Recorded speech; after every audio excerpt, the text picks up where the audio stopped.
안녕하세요. 연세대학교 미래캠퍼스 대학 일자리센터 웅쌤 차종입니다. 만나서 반갑습니다. 여름방학은 모두 즐겁게 보내고 계신가요? 요즘 사회적으로 아무래도 분위기가 다운되다 보니까 예전만큼은 못하지만 그래도 이 여름을 그냥 보낼 수는 없겠죠. 그래서 모두 즐겁고 행복한 추억 하나씩 꼭 만드시기 바랍니다. 저는 앞으로 3번에 걸쳐서 여러분들과 여름방학 효과적으로 보내는 방법이라는 주제를 가지고 만날 예정입니다. 10분 정도 되는 짧은 시간 동안 정보를 제공해 드릴 예정입니다. 그럼 주제를 한번 볼까요? 자, 첫 번째, 1탄 오늘 할 여름방학 계획 세우기. 2탄 취업 정보 찾는 방법. 마지막 3탄 최신 취업 트렌드입니다. 저는 이 주제를 저학년, 고학년 중에 취업을 1차 진로로 잡은 학생들 대상으로 이야기를 하려고 합니다. 그래서 혹시라도 취업이 아닌 진로 또는 창업 그 외 진로 분야를 생각하고 있는 학생이라면 이 영상은 스킵해도 무관할 듯 합니다. 그럼 바로 시작하겠습니다. 자, 먼저 좀 전에 얘기했던 1탄 여름방학 계획 세우기에 대해서 먼저 얘기를 하겠습니다. 여러분들은 요즘 방학 때마다 동그라미 계획표를 세우시나요? 저는 어릴 때 동그라미 계획표를 자를 대고 열심히 세웠던 기억이 있습니다. 요즘도 그렇게 계획을 세우는지는 잘 모르겠습니다. 하여튼 오늘은 그 동그라미 계획표를 이야기하는 것은 아니고요. 2달 정도 되는 여름 방학 기간 동안 효과적으로 보내기 위한 전략, 투두 리스트에 대해서 말씀을 드릴 예정입니다. 그래서 먼저 기본 채용 프로세스에 대한 이해를 바탕으로 학년별 계획 세우기, 그리고 마무리를 진행하겠습니다. 자, 그럼 본격적으로 시작하겠습니다. 먼저 저는 기본 채용 프로세서로 상반기 공기업 공채 기준의 자료를 가지고 왔고요. 요즘은 공채보다는 수시가 더 많이 진행되고 있죠. 그래도 여러분들의 쉬운 이해를 돕기 위해 공채 기준으로 설명을 드리겠습니다. 그래서 새학기가 시작되는 3월에 보통 채용 시작을 하고요. 그래서 4월까지는 서류 접수, 그리고 5월까지는 1차 서류 심사 및 2차 필기시험, 6월까지는 필기시험 발표 및 3차 면접이 이루어집니다. 그리고 그 이후에는 신체 검사 및 신원 조회를 하게 되는 거죠. 그래서 최종 합격자 발표를 합니다. 사기업도 그렇게 별반 다르지 않습니다. 그래서 하반기 사기업 공채 기준으로 마찬가지로 보통 3.5개월이 소요가 됩니다. 그래서 새로운 학기가 시작되는 9월에 채용 시작을 하고요. 10월까지 서류 접수, 11월까지는 1차 서류 발표 및 인적성 시험, 12월까지는 인적성 발표 및 1, 2차 면접이 이루어집니다. 그 이후에는 신체 검사 및 최종 발표가 이루어지고요. 그 다음에는 연수원 또는 별도의 기업 공간에 모여서 여러분들이 합숙 또는 출퇴근 신입사원 교육을 받게 되는 것이죠.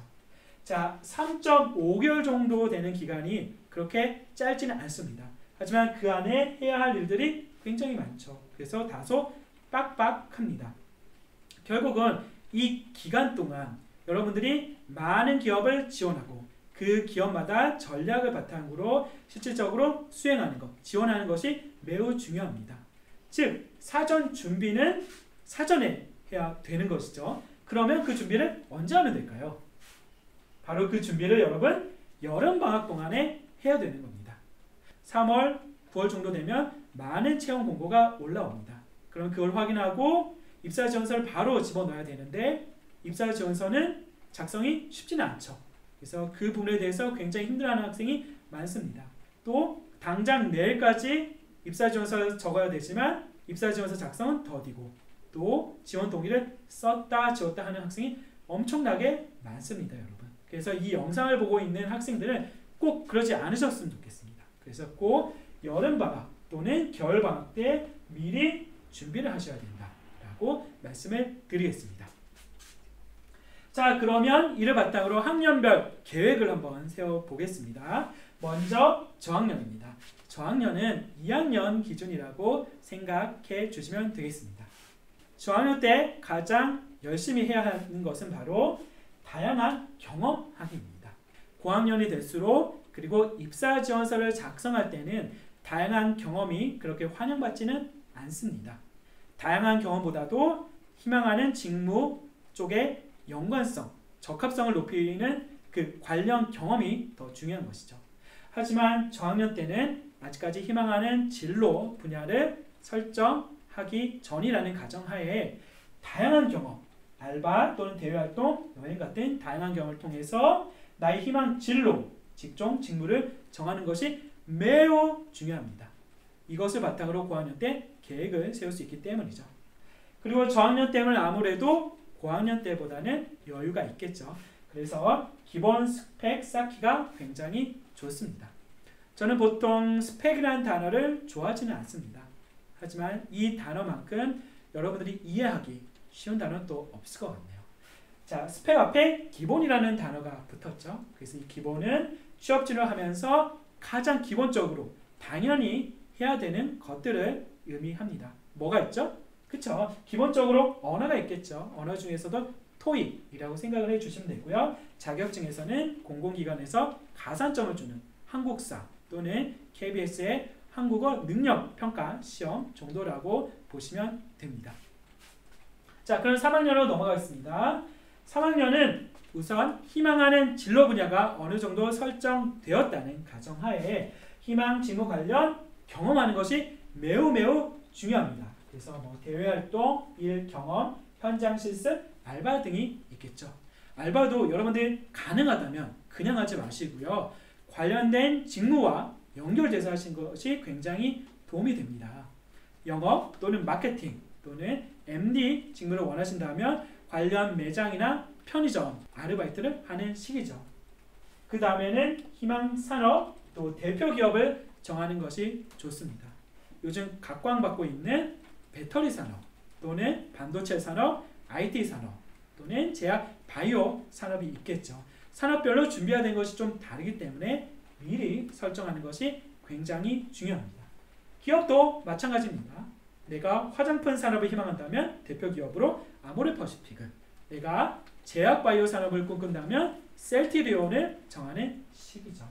자, 그리고 3학년 때는 심화 스펙 쌓기가 필요합니다. 저학년 때가 기본이었다면 고학년 때는 당연히 심하겠죠.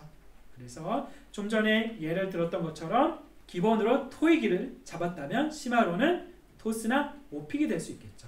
또는 토스나 오픽을 기본으로 잡았다면 원하는 대표 기업에 맞추셔서 점수를 높이거나 아니면 등급을 높이는 식으로 가시는 것이 좋습니다. 자, 마지막으로는 취업 준비 로드맵 작성하는 것이 필요합니다. 진로 로드맵 또는 커리어 로드맵과 비슷한 개념이죠. 이를 실질적인 취업 준비 계획으로 업그레이드 시킨다고 보시면 되고요.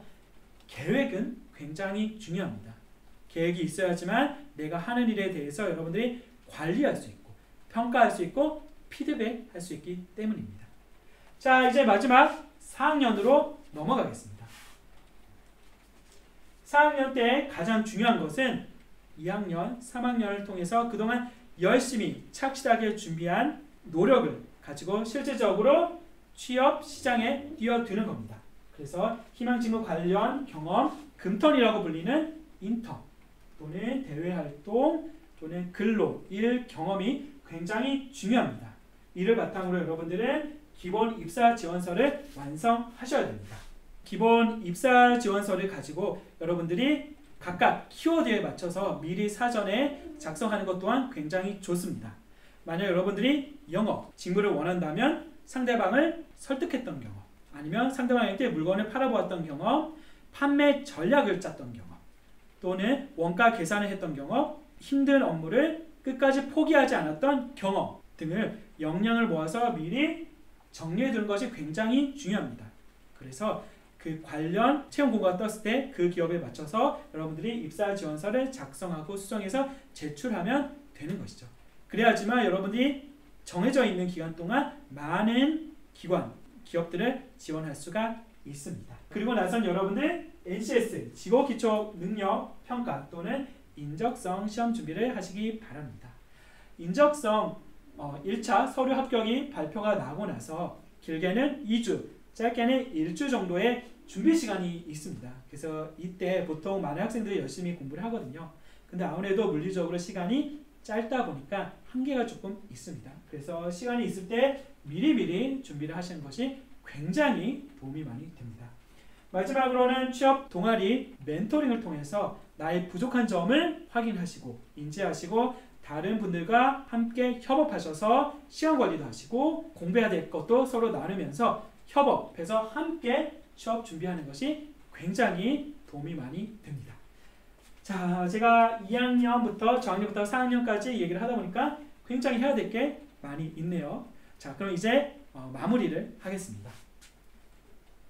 제가 지금까지 한 이야기, 계획들은 굉장히 중요합니다. 그래서 여러분들이 꼭 해보셨으면 좋겠습니다. 근데 이에 앞서 더 중요한 것이 있습니다. 그건 무엇일까요? 그건 바로 적절한 휴식을 여러분들에게 주는 겁니다. 이 적절한 휴식이라고 한다면 그냥 아무것도 하지 않고 그냥 쉬는 것이 아니고 여러분들이 가장 좋아하는 일을 하면서 쉬는 겁니다. 이 쉬는 것이 굉장히 중요합니다. 그 이유는 여러분은 앞으로 취업이라는 큰 산을 넘어가야 됩니다. 근데 그 산을 한 번도 쉬지 않고 넘어갈 수가 있을까요? 아닙니다. 절대로 그렇게 할 수가 없습니다. 반드시 중간중간 여러분들 쉼을 가지고 그 쉼을 통해서 용기를 가지고 다시 한번 동기부여해서 힘을 내서 넘어가야 되는 것이죠. 그래서 그 쉼이 굉장히 중요합니다. 쉼은 여러분들이 그냥 많은 비용이 들고 많은 시간이 들지 않더라도 여러분들이 안에서 충분히 힐링할 수 있는 그런 쉼의 방법을 여러분들이 스스로 한번 찾아보시기 바랍니다. 그 쉼의 방법이 여러분들이 끝까지 산을 안전하게 넘을 수 있도록 도와줄 겁니다. 이 심리케어가 굉장히 중요합니다. 자, 이것으로 1차 여름방학 계획 세우기를 마치겠습니다. 어떠셨나요, 여러분? 이미 알고 계셨던 분들, 또 실천하고 계셨던 분들은 이번을 통해서 다시 한번 동기부여하시기 바라고요. 그러지 않으셨던 분들은 한번 진행을 해보시기 바랍니다. 굉장히 도움이 많이 될 겁니다. 그럼 이것으로 웅쌤과 함께하는 여름방학 효과적으로 보내는 방법 1탄 여름방학 계획 세우기는 마치고요. 2탄 취업정보 찾는 방법으로 다시 찾아오겠습니다. 그럼 수고 많으셨습니다. 지금까지 연세대학교 미래캠퍼스의 대학 일자리센터 웅쌤 차중이었습니다. 감사합니다. 안녕.